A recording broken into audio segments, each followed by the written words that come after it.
Welcome. Welcome to a land where animals thought to have died out still survive somehow, even in the modern day. Welcome to the Lost Continent.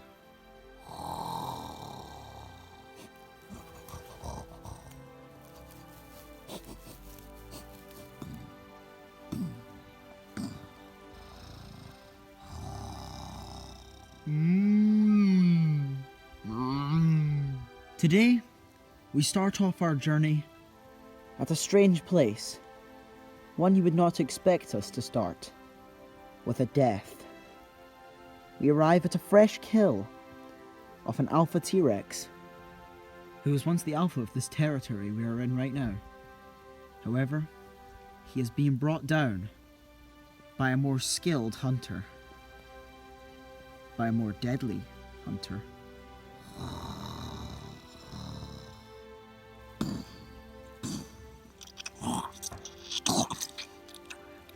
This is Killer, the Camosaurus. He has just taken down this alpha T-Rex to gain control of this territory and all of the animals within it. This T-Rex was getting very old and had been the alpha for about 20 years now. And for 20 years, Killer sat the sidelines, waiting for his chance to strike.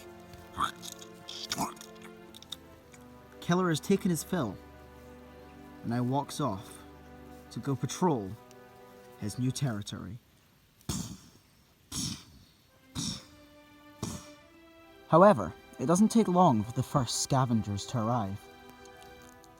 This Meganura is the first one to appear, landing on a freshly killed corpse, where the skin was pierced, and the T-Rex's guts ripped out by Killer.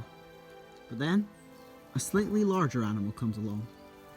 A curious little thylacine comes for a feast.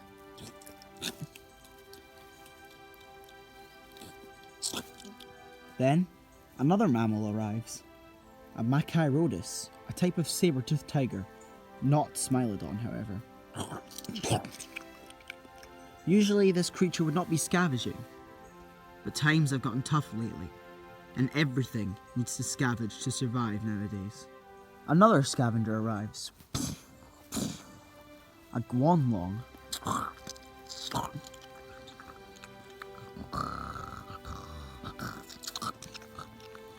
Not fazed by the other scavengers, he continues to eat his food. Then a Postosuchus comes along and joins in.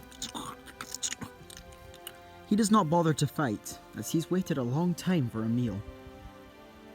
It's amazing how the death of one animal can bring about the life of so many more. It's amazing how these animals learn to share together. However, not all animals want to share.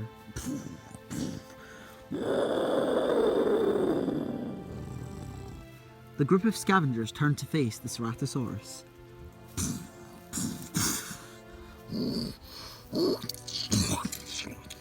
As he digs in, the smaller creatures like the thylacine and the Postosuchus even run off, as well as the Machirodus. All that's left is the Guanlong and the Ceratosaurus and the Meganura. The Ceratosaurus is trying to scare off the Guanlong, but it doesn't work. The Guanlong also tries to scare off the Ceratosaurus. The Ceratosaurus is unimpressed and decides to end this.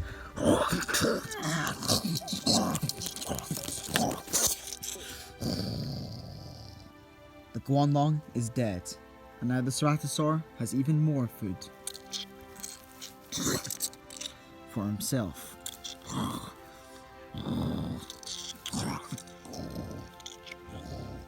The Ceratosaurus' name is Quix, and he is one of the smaller predators in this territory, owned by Killer now. He too has had to suffer hardships from this bull T-Rex, and now is glad he's rid of However, he's worried about Killer, as he knows Killer personally, and he knows he's a vicious foe to have.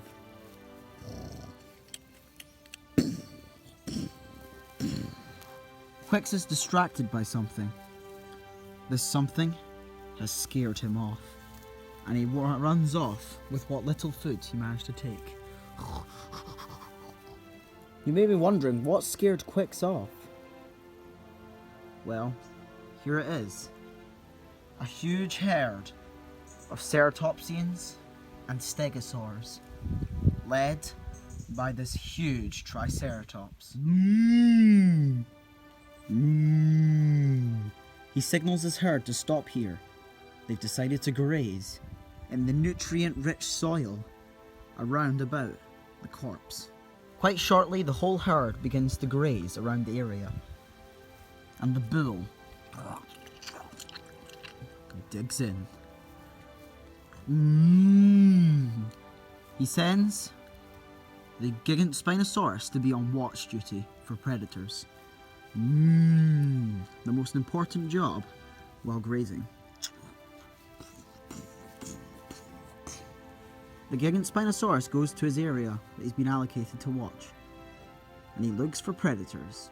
This bull Triceratops' name is Ted, and we will be following him throughout this series.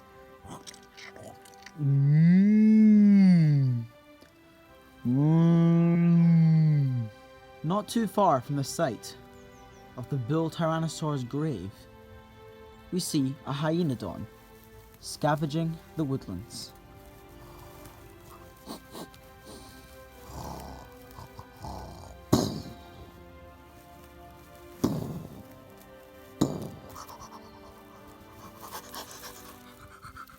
However, the hyenodon has been scared off by something. A fully grown, adult female Tyrannosaurus Rex.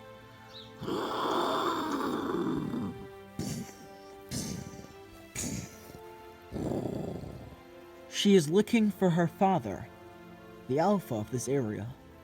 She has not seen him all day, and she's growing rather impatient from looking. This Tyrannosaurus' name is Ember, and she has just found something that has shocked her.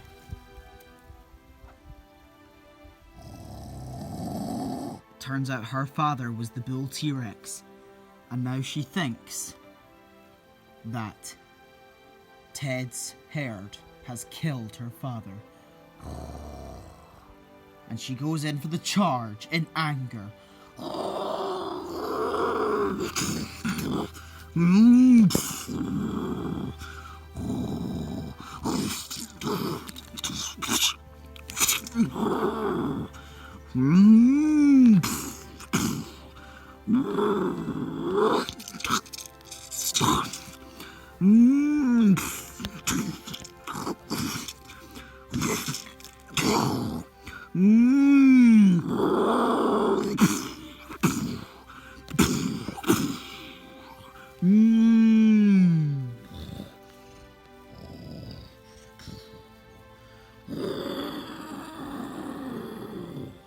She's been knocked to the floor by Ted, and Ted has won this fight.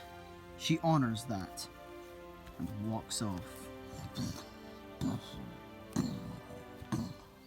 However, before she walked off, she got Killer's scent from her father's corpse. She now knows his real killer and is going to hunt him down.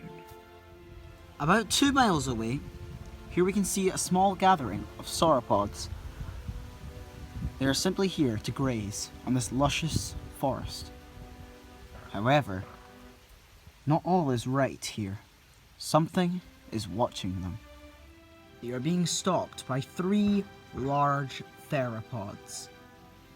Basher, the Giganotosaurus, Bruiser, the Acrocanthosaurus, and at the end, Demo, the Tyrannosaurus.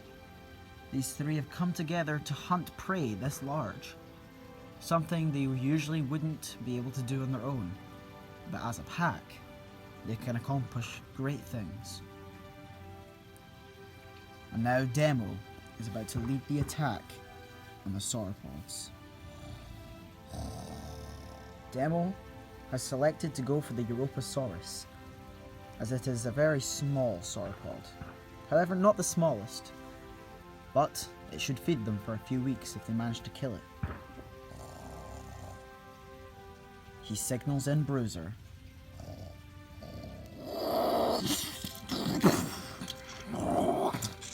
Bruiser has the Europasaurus pinned down and signals in Demo to finish it off, as he has the most powerful bite.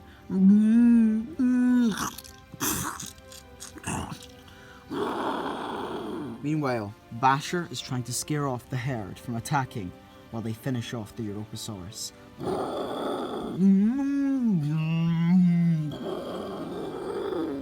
Meanwhile, the leader of the herd is telling the small Ankylosaurus to go and find the nearest herd and bring backup.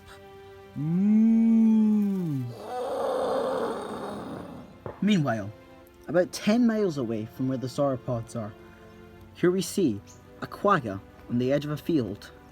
After it's grazing, it's going under a tree to rest. However, I fear it may not get to rest, especially when you find out what's behind it. We see a Kalenkin stalking it. The quagga is very tired and is not fully aware of its surroundings.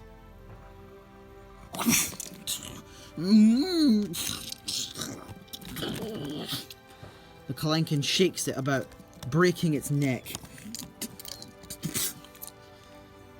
The Kalenkin has broken its neck and back by shaking it. This is an effective way of killing, and has worked for it many times.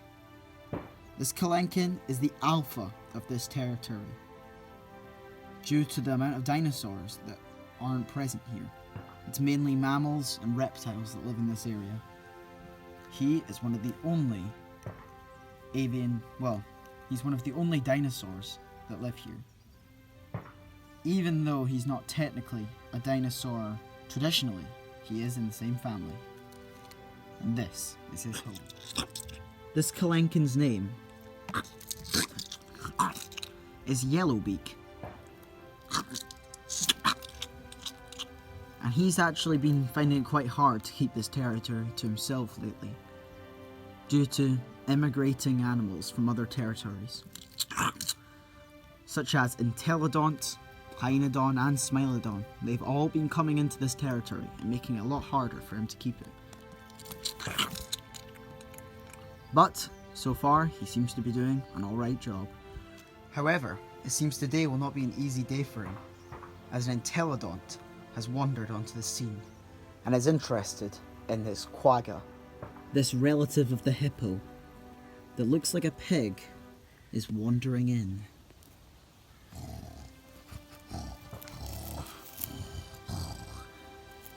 The Kalenkin does not bother to attack it, as he knows that it will do a lot more damage to him than he'll do to it. He's about to leave when he realizes he needs to make a stand and put a stop to these animals taking his territory.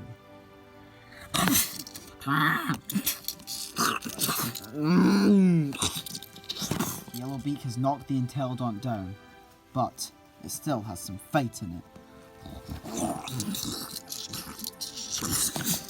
And goes for Yellowbeak's ankles, tearing him apart. He could go for the kill right now, but doesn't want to put the effort in, as he's already got a fresh kill waiting for him. Yellowbeak rises to his feet. He's now realized he might not be the alpha for much longer. So, he's decided he has to find a new place to live. And it looks like this Entelodon has just gained himself a new territory.